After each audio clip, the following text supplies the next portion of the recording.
Welcome to Season 3 of You and Me Kid, a podcast about starting and raising a family on your own, where I speak with other single moms, those still considering, and experts in relevant fields to give you a real sense of what the day-to-day experience of solo parenting looks and feels like. So wherever you are in the process, I hope this podcast provides some support, helpful info, and most importantly, humor. Thanks so much for listening. Now let's get to it.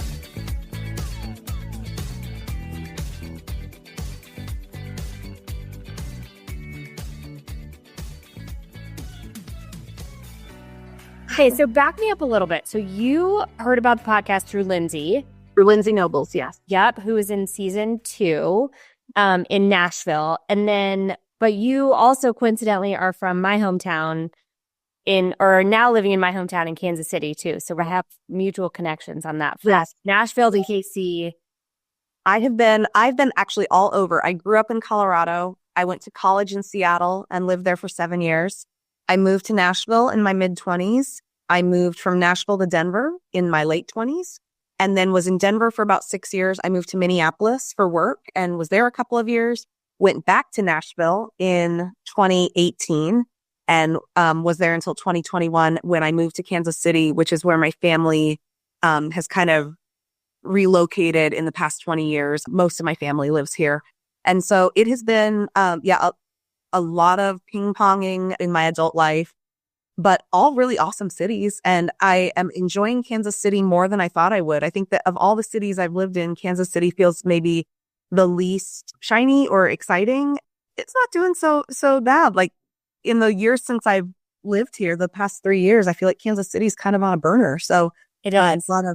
a lot of growth and development, and obviously Chiefs winning the Super Bowl a couple of years in a row, and there's art, there's music. It's a fun place. Yeah. And I mean, growing up there, you're kind of like me in that you grew up close to the mountains. I'm like a mountain girl that I feel like accidentally got dropped off in Kansas City, a little short of being born in Colorado, but it's such a great place to grow up. That Midwestern, affect and people being so like welcoming and kind and all of that really, I think, plays a big part, especially as a mama and a single mama. Definitely. Yeah.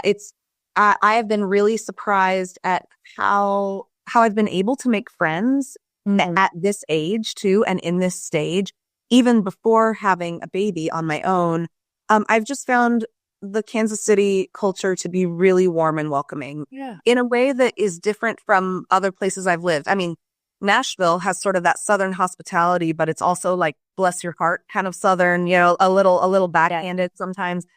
They talk about Minnesota nice, and I've lived in Minneapolis, and so Minnesota nice is kind of this passive aggressive, like everybody's real nice on the surface, but they're not going to invite you to their house for dinner or anything. And Kansas City has just been a very genuinely warm, wonderful place to live. And I mean, to be clear, I have loved all the places I've lived and have met wonderful people in all the places, but Kansas City has been surprisingly welcoming. Yeah. I'm the same. I have not lived anywhere that you have lived, but I've done the same ping-ponging across the United States and have found my home in Boulder, but I feel the same way when I go back to KC. Well, let's back up for a second because I actually don't know your single mom story at all, just a little bit of back and forth over Instagram, but tell me how River came to be and how this whole process for you started. I have always wanted to be a mom since I was a little girl. I envisioned myself being a mom. Have always loved kids, have always loved babies. So, it was always my hope and intention to become a parent at some point. So, launch into adulthood, go to college, get into my 20s, watch my friends start to pair up and get married, and, then hit my 30s and I'm still single. And by that time, I'm a bridesmaid 12 times, 13 times, 14 times, and I'm still single. And, I had a couple of, I would say, significant dating relationships that I had hoped would result in long-term partnership. And they, for a variety of reasons did not, and had a lot of heartbreak surrounding that. And so it was when I was in my late 30s, I just thought, I don't want to miss my chance at being a mom. And there are a lot of pathways to becoming a mom. This was not the only one that I considered. but I think I was 36. Yes, 36. I thought I'm going to make just an informational interview at a fertility clinic and just kind of see how the process works and see if this is something that would be worth pursuing or how I feel about it. And so that's when I kicked off the process. I went in and saw a doctor, and with each step along the way, it just kept feeling right. It kept feeling energizing and exciting and hopeful, and not necessarily the way that I envisioned becoming a mom.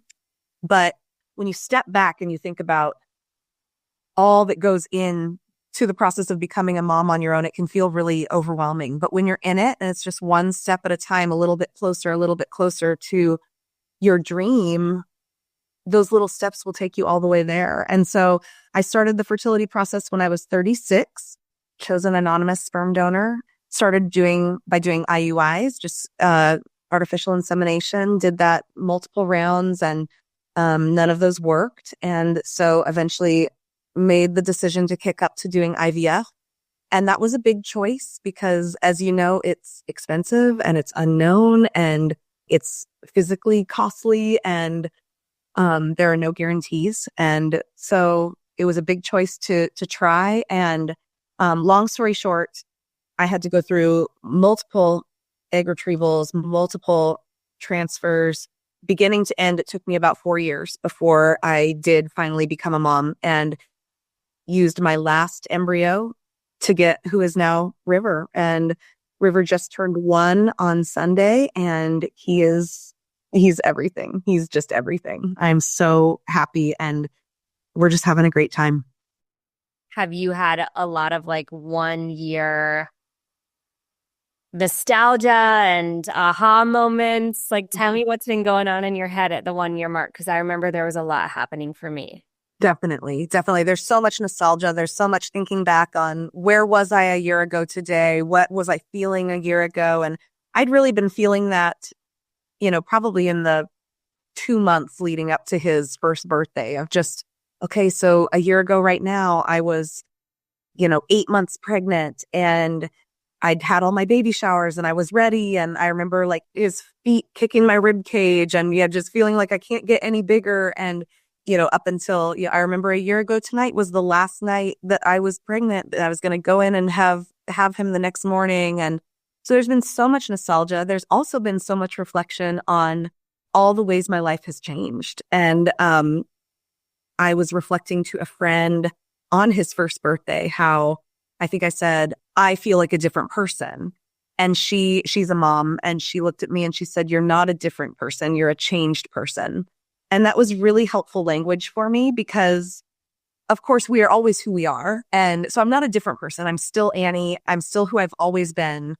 And yet I have changed, and River has changed me, and motherhood has changed me. And in the same way that motherhood would change someone partnered or not, I don't think that it's unique to being a solo parent, but it's been a really beautiful process. It's also been, there have been hard things about it too, thinking about when I first had him, and those early weeks, early months of new motherhood, you're in a fog. And I remember thinking during that time, like, I just need to, okay, I have the baby now. I just need to let the dust settle, and then I'll get back to myself, whatever that would mean. Like the same types of workouts, or the same type of sleep, or the same type of like brain organization. And I'm realizing, oh yeah, that former self, there's no getting back to that former self. I'm still myself, but I'm not going to be that version of myself anymore.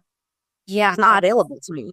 That's so beautifully put, because I had an interview for the podcast actually a couple days ago, and we had a short kind of interaction about how I was saying that prior to having a baby, I was prepared for my life to completely go out of balance, and that was not my experience. And we ended up kind of getting on a different topic. But what I meant wasn't that my life was balanced now.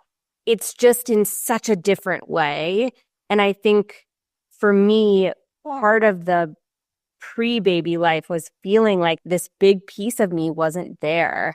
And even though my life is more chaotic and my sleep is definitely not as good, and workouts, what are those? I'm not, this thing I always wanted is here. And so there is a grounding for me and there's a balance for me of feeling like, well, the rest just doesn't matter as much because the most important thing I ever wanted was here. So that's where I am finding balance. But man, I mean, I have moments where I'll work out for like a week and be like, I'm back. And then I remind myself, like, I'm not back. This is reality of we walk around the neighborhood for an hour and look at leaves and like that's my movement. It definitely looked like it looked before. So I'm so grateful that you said it and you said it so beautifully that it's, it's not the previous you. Yeah. But let me ask this, the things that make you you, it sounds like being a bridesmaid 14 times, you have an amazing network of people that are supporting you and good friendships and the things that feel really, really important and do keep you at the core. Are you finding time for those things? Yes. I think that, relationships are core to who I am. And thankfully, the relationships that really matter are here to stay. Through every twist and turn, through every life stage, you're going to find those people again. You may live in the same town and you may not, but you're going to find ways to connect with those people. And so that's, I'm doing a lot of Marco Polo. I'm doing a lot of Voxer with friends and catching up where I can. I feel like phone calls are not easy, but connecting on my own time and trusting that they will listen and then connect back on their own time. Still prioritizing travel when it makes sense and when we can. Trying to still show up for the things that matter, whether that is a friend's memorial service, whether that is a wedding for someone, whether that is just a life event that I want to show up for somebody else. And we're figuring out how to do that just, with River in tow and him and I together, what that's going to look like. I have 2 dogs. And so life these days consists of getting the dogs outside, getting the dogs exercised, getting, obviously, River's needs come first. And so if that means he needs time to play, if he needs a nap, whatever it might be. But it is interesting how the priority shifts. Yes, I think that who am I? What makes me me? There are elements of that still shine through, and also realizing like what makes me me right now is caring for my baby and caring for these dogs. We're pre-baby, we're like my children. I would never call them equivalent to my children, but they were where I poured all my nurturing, and to care for them, to care for all 3 of them, the baby and the dogs, is really what's making me feel like me these days. If everybody else is good, it's interesting how that actually fulfills something in me as well. Totally. God, that resonates so deeply with me. Give me a sense of kind of what is your day-to-day structure schedule with River right now? Are you working? Do you guys have childcare? Like, give me a sense of kind of your little world right now. Yeah. So it has looked different and continued to morph over the past year. I had a good long maternity leave. I think I had 20 weeks. So that was amazing to be able to be home with him.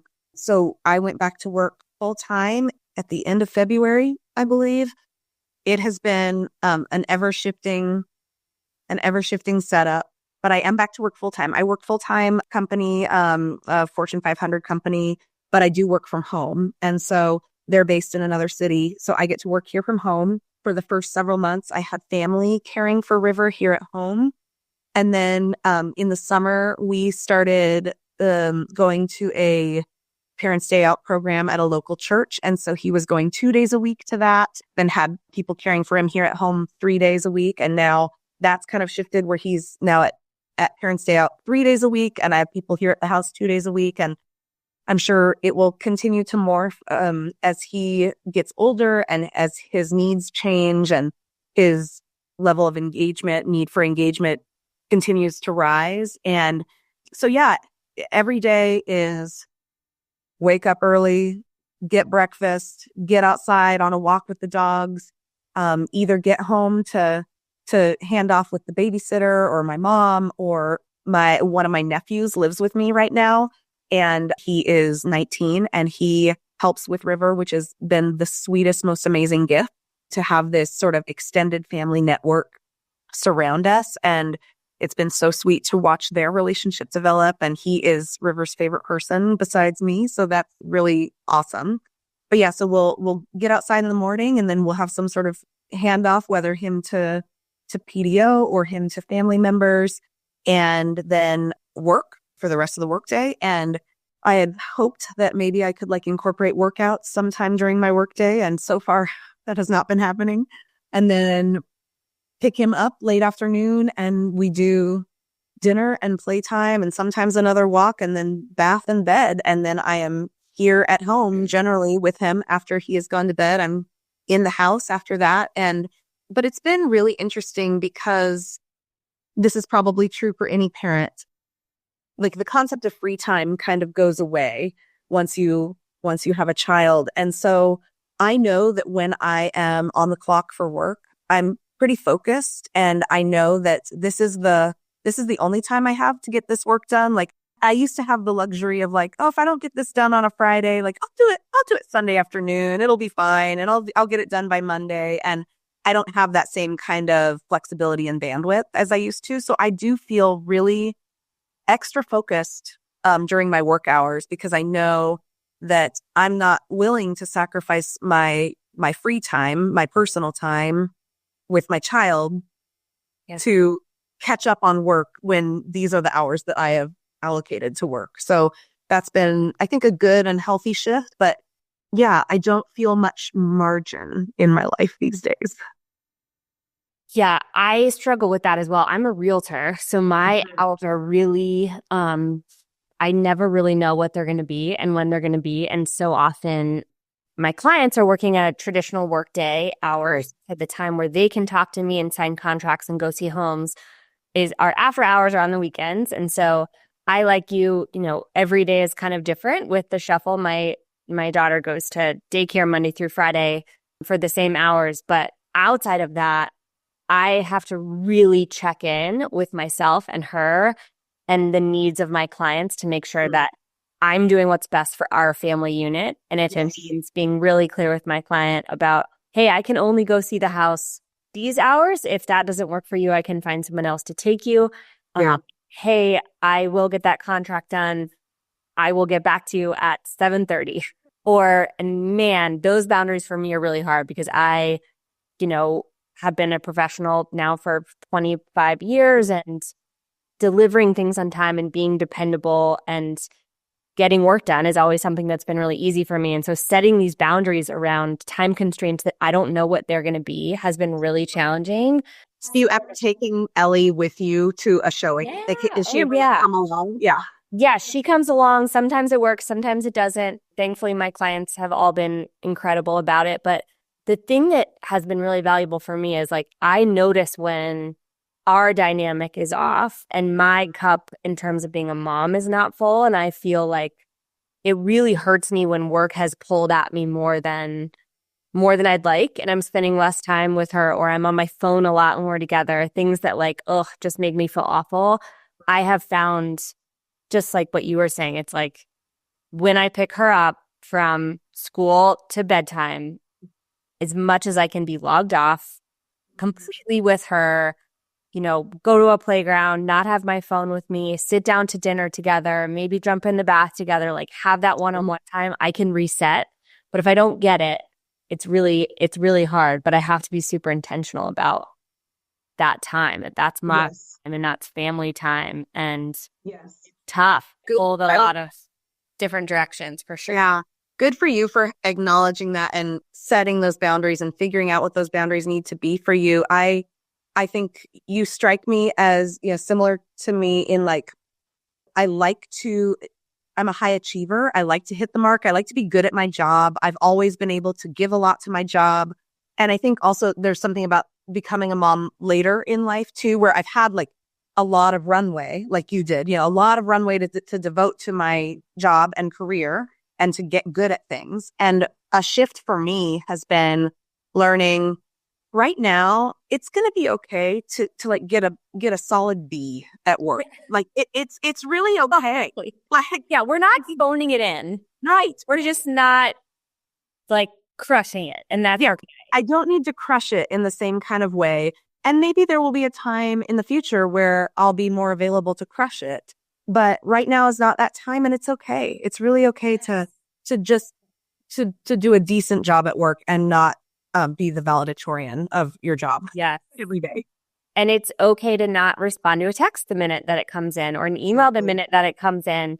And what's so interesting, right, is in life and motherhood, I always find myself like giving myself the advice that I would give someone else and having to remind myself that I deserve the same grace that I'm giving someone else. Because if I had a colleague that said, hey, my kid's sick, or hey, the plumber didn't show up, or whatever, right? I wouldn't care. Like that would be completely fine with me. And so my life with a baby is just totally, every day kind of is up in the air. And so the people that are around me, the colleagues that I continue to work with, the clients that I choose to work with, I'm just way more upfront about the setup, and the people that get it. And there is no issue with them. Yeah. And the people that don't get it, I just kind of have to move them onward to right? Yeah. I'm not, as you said, I'm not going to put any of that time with Ellie or my value as a mom on the back burner for just to make sure I get a text out. Yeah.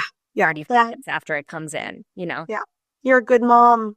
Ugh, you're a good mom too. We all try. It's really is daily. And I joke when I ask people like, what's your setup? What's your schedule? But almost every single day, I'm doing a little bit of like a radar of how are we doing? What does the day look like? Am I going to get that time I need with her? How do I shift our plans? Did I make too many social engagements with other parents this week and I just need one-on-one time with her? Or how do we just like keep recalibrating? And it feels it's probably going to be that way forever, but especially with a toddler that's like really needs my attention at all times. Totally. I have found that my preference is to plan for every contingency in advance and to plan way ahead and to have like a schedule and to know exactly what I'm doing next Wednesday. And I know how that day is going to go. And in motherhood, I'm just finding you cannot plan for every contingency in advance. And in fact, life is very one day at a time. Like it is like the night before, I'm looking ahead at the next day and being like, okay, I can take this 24-hour chunk. And what does this 24-hour chunk need from me? And that's been I think that's a really healthy way to live. That's been a healthy swing for me, kind of back from one brink, swinging back toward a more balanced, realistic way of living and a realistic rhythm. But it's definitely been a change for me from the way that I would prefer to live, which is in control of everything at all times. It's like, no, you're kind of reacting to the coming day and then reacting within that one day. And maybe I need to cancel this thing because what I need today is this. And I couldn't have known that this is what I was going to need today 4 days ago. Totally.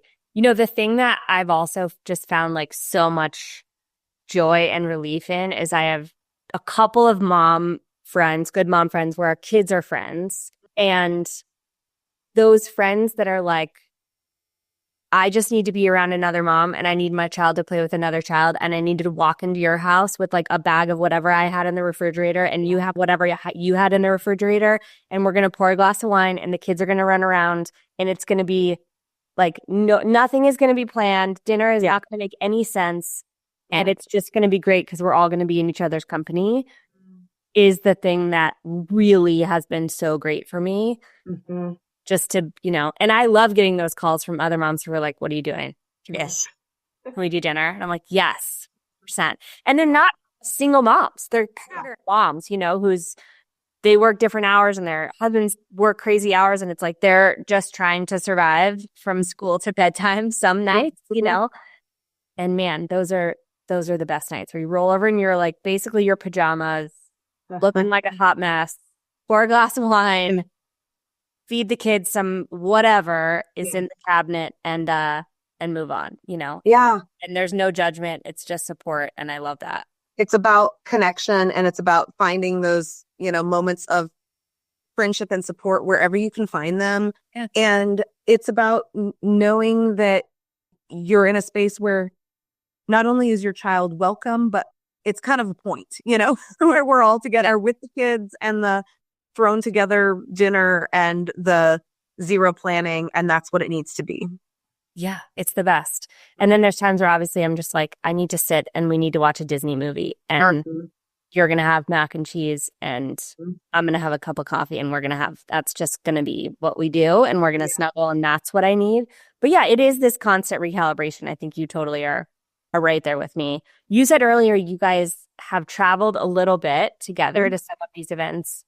How has travel been? Have you taken any like trips together? How's the travel piece playing in?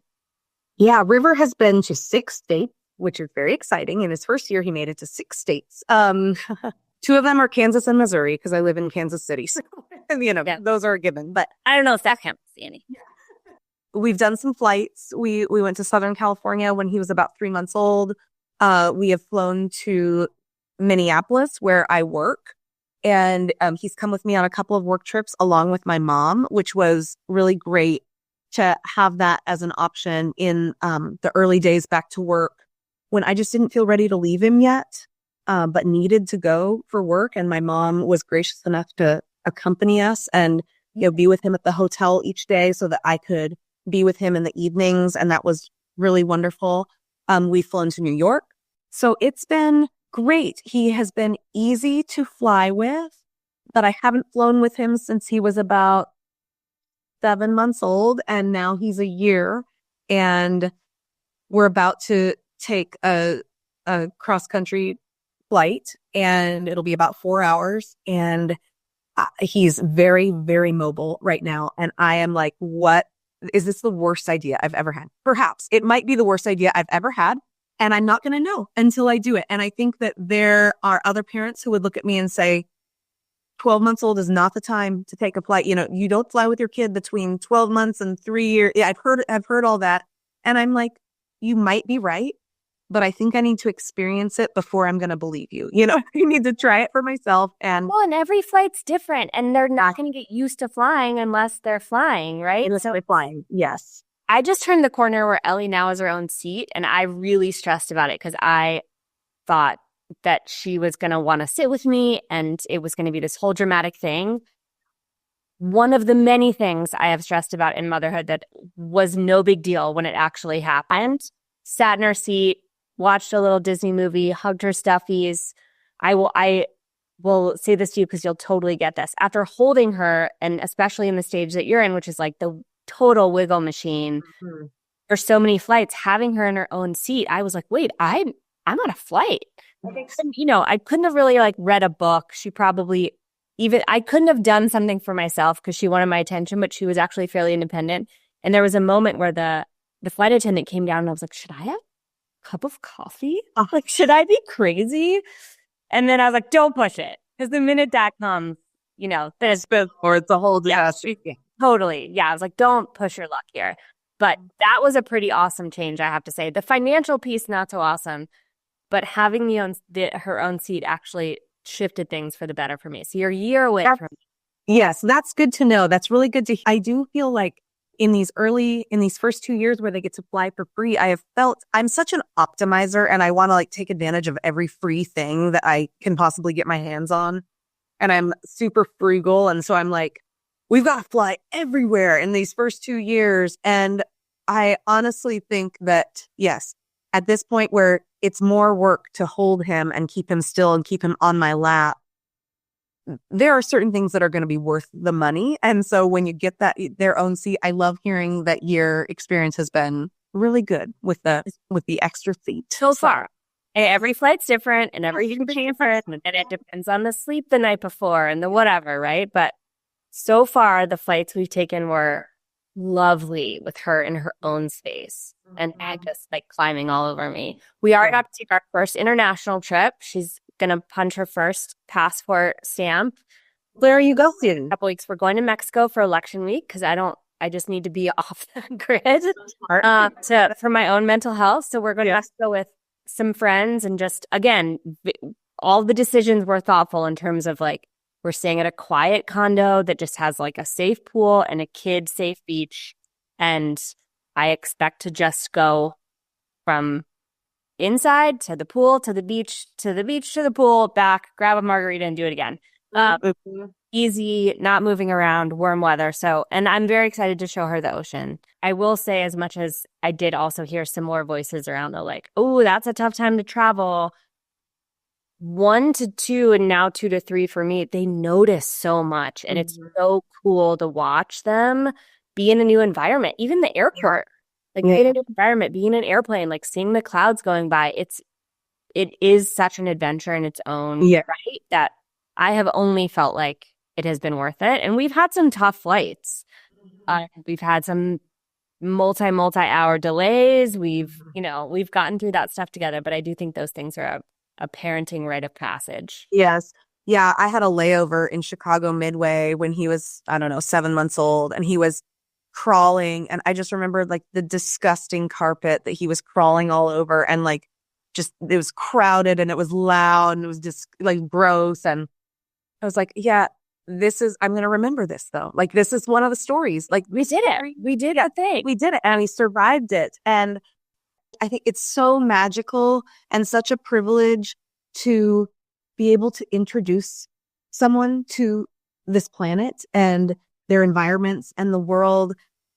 I think that is what makes it all worth it.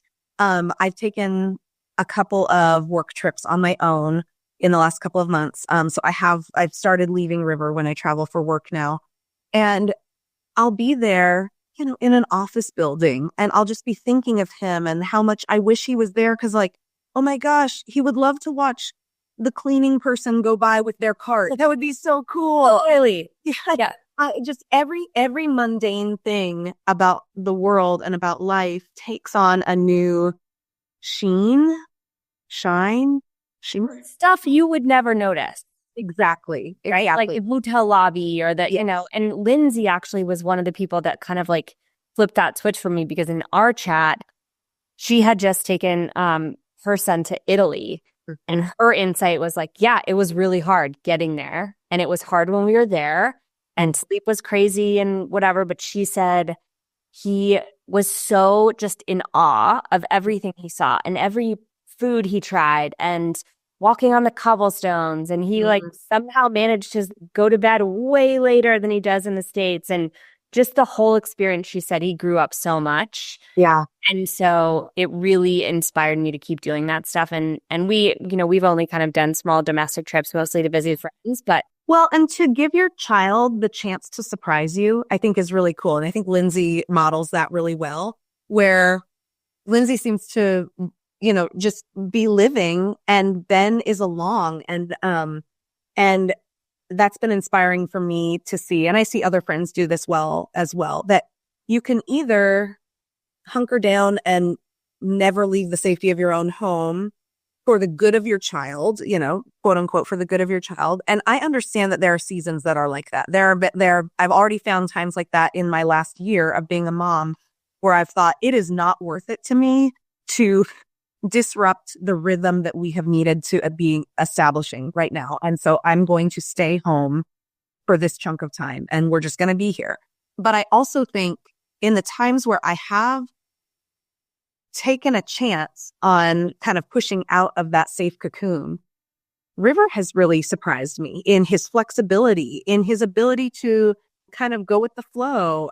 And it's created more confidence in me that like, oh yeah, we could do this. We could try this. And what's the worst that could happen? Like, he melts down. Okay. Then I learn, and we move on, and we maybe make different choices the next time. But I always want to find the balance between doing what I know is good and safe and routine oriented in a healthy way for him, but then also expanding horizons, trying new things,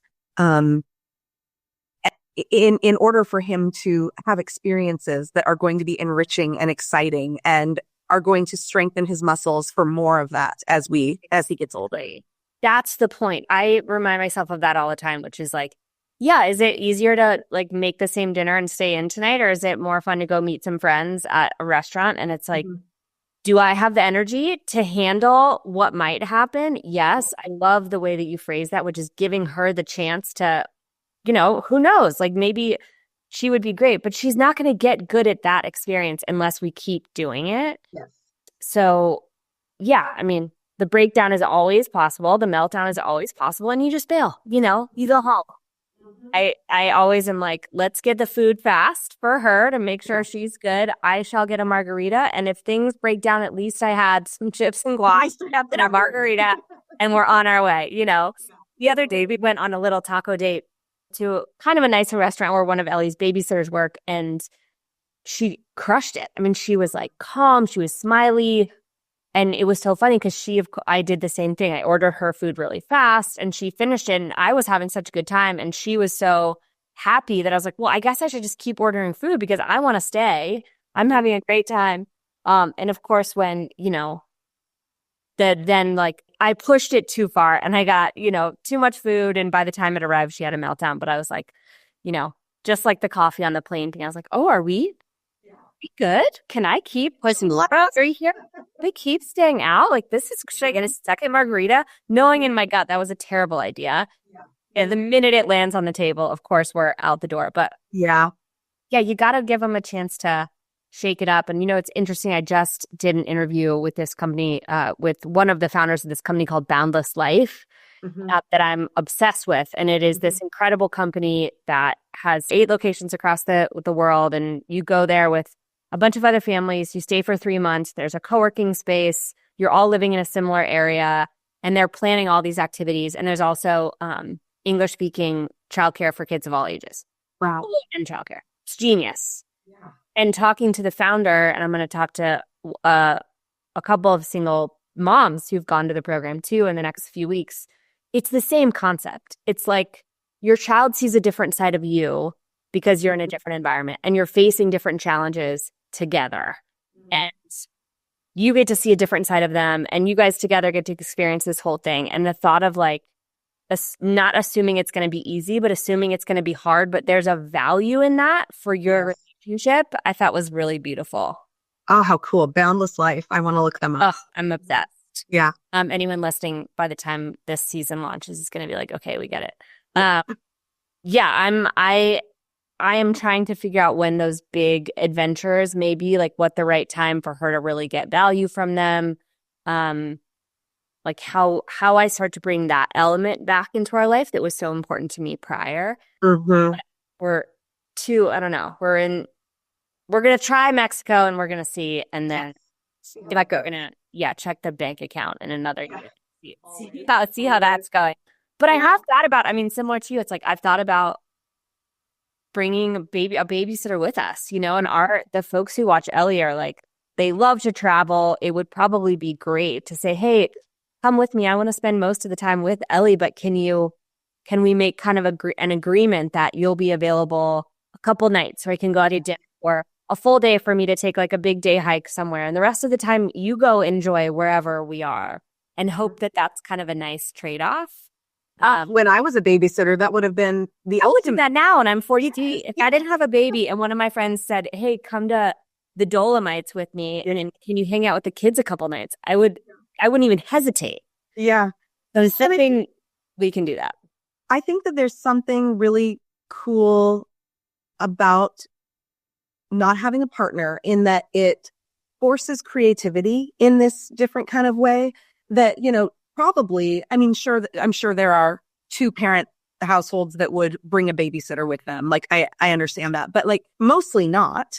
And so if you're going to be a single parent, it forces you to expand your family, your network, your crew, and in a way that actually can wind up being a gift to others as well. It's a gift to you, but it's also, I think about my nephew who lives with us and how I think, I would take him on a trip. I'd pay for him to come with us and he could have the experience of this place in exchange for the flexibility that I would want in order for me to also get some rest, enjoyment, whatever it might be.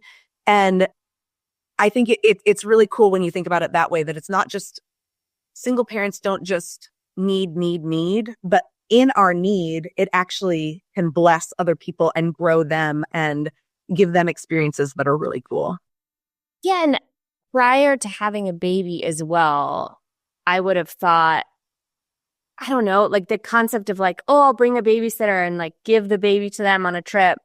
What I didn't factor in is that my child has a relationship with those people. Like she really cares about them. She really cares about her teachers and they care about her. Like it is in some ways like my adult friendships, right? She really cares about them. So it's not like I'm passing her off and she's thinking, oh, mom's like out having a coffee in Italy. She's psyched because she's with her pal Yes. and they're having a memory together and I'm getting to have a memory on my own. And so that part I like didn't quite click into until having a child and watching her interact with people. Like when our babysitters walk through the door, she freaks out. And I love them. And they're like, that is our family. So much of our extended family are the people that come and hang out with her. And she definitely feels like her bestie just came over and she gets kind of pissed when I talk to them. Yeah. And I love it. I'm like, okay, you girls have fun. So cool. Yeah, those unexpected relationships, I think, are one of the most beautiful things about all of this. But yeah, it's just going to be it is an interesting balance as you kind of face that stuff. And I will say, you just kind of touched on this. I have not felt traveling like I thought that I would, which was wishing that I had a partner. But I haven't yet. I will say I have had in the past couple of years a couple of moments where I was like, gosh, this would be great to have someone. And I will say the move, the emotional and financial components of the move and physical components, it was one of the times in the past 2 years where I've been like, ooh, this feels like a lot for me to be carrying. Yes. And this decision to move and this financial decision to move and the logistics of moving and the changes I'm making financially that might affect the other financial decisions that I'm making for my family, like it just felt a lot to carry as one person. But there haven't been as many moments as I thought. Yeah. Yeah. That resonates with me. Throughout my fertility process, and then when I eventually got pregnant, it felt like a relief to me because I felt like during that time I was able to finally put the desire for a partner on hold, or like it just wasn't front, it wasn't on the front burner for me anymore because like the baby thing was the front burner.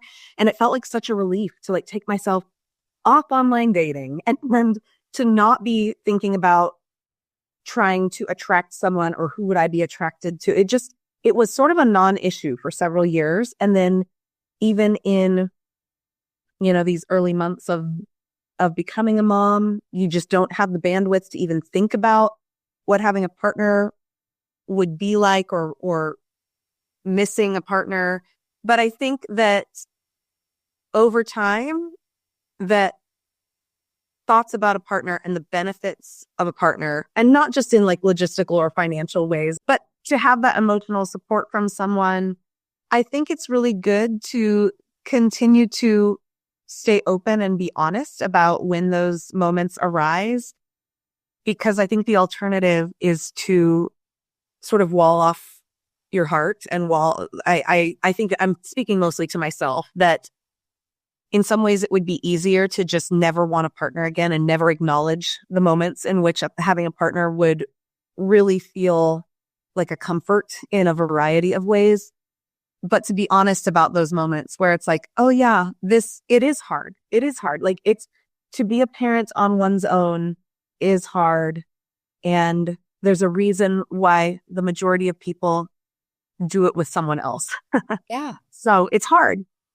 Yeah. I mean, there are certainly moments where I'm like, I just kind of need someone to like prop me back up if I'm exhausted, or it's like I don't really need them to help with the child rearing part. It's like just holding me up a little bit, right? And I think in that, I just moved into this new house and there are a lot of moments of like, okay, this is a lot. Is this the right thing for my family? Is the money I'm spending going to change the choices that we make on this other front and all these other things? And I had to give myself some grace for like, hey, I'm going to have some breakdowns because this is too much emotion. It's too many decisions for somebody to carry. And if I had a partner, they would be carrying half of that and they would be helping me make those decisions. And so it's okay that I'm going to have some breakdowns because it's maybe more than one person like should be So it's like grace in knowing that the weight of some of this big stuff and giving myself the grace to like, I was joking with the mom the other day that it's like, we're good for like one big cry a month at least, right? Like a good breakdown. I saw this mom at drop off 2 days ago, and it was my moving day. And she's like, "How you doing?" And I was like, "We were up at 4 a.m.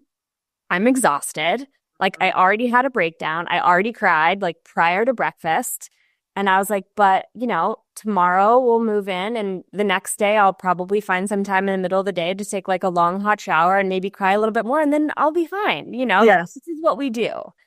It's like just giving yourself the grace of it is hard sometimes, but it's for me, it's so worth it. It's hard to even say that sentence because it's such a statement. Yeah. The things I notice about guys when I'm out I saw this dad at daycare the other day that I think is so cute. And I'm like, he was just kind of like complaining about how tired he was too, right? We both needed a coffee. And I'm like, that is attractive to me now in my state that your kid is like clearly in his pajamas, like wearing sunglasses at drop off. You're exhausted. I'm exhausted. Like I now am finding this nice, like I'm attracted to that instead of the like, walking down some city street and seeing some super polished like guy in a suit. I'm like, Right. That's not. You don't know what I'm doing, knows what I'm doing. And so I'm looking for such different things. Yeah. It changes what you look for. And honestly, I've thought a lot about, having a kid on my own. Is that going to preclude me from meeting someone? Is it going to sentence me to a life of singleness? And honestly, I think it's more likely that having a child is going to be the thing that leads you to a partner. If there's a partner out there, it's probably someone you wouldn't have met if it weren't for you having Ellie, right? Like that it's going to put you, by having Ellie, you are going to be put in situations that are going to draw the men who are in the same boat or have a similar outlook or similar like experience where it's just going to make sense. And I like that. You got to be okay like hanging out at a playground. Weekends. Because like that, it is what it is. And that's who I am and that's my life. And I make no apologies about that. And you have to get it. And I think, or be, on the off chance, someone who doesn't have kids and like really wants that. I have a couple of friends who are single moms who are dating people or were dating people met people when they were pregnant. And those people are still in the picture with the kids. And so there's no right way to do this or decide when to shift and add someone to the family, but it is a constant recalibration. And I think when I do meet someone, we'll have a hard time being like, okay, that plate that I have that's very full, that I'm like shifting energy from my personal life to my friends to my child, like where are you going to fit and where's that energy going to go? And I think it has to be because that person is filling my cup in a way that's giving me more for everyone. It's going to drain because I will not negotiate the time with. And so that I know that is going to be a balance and a challenge. For sure.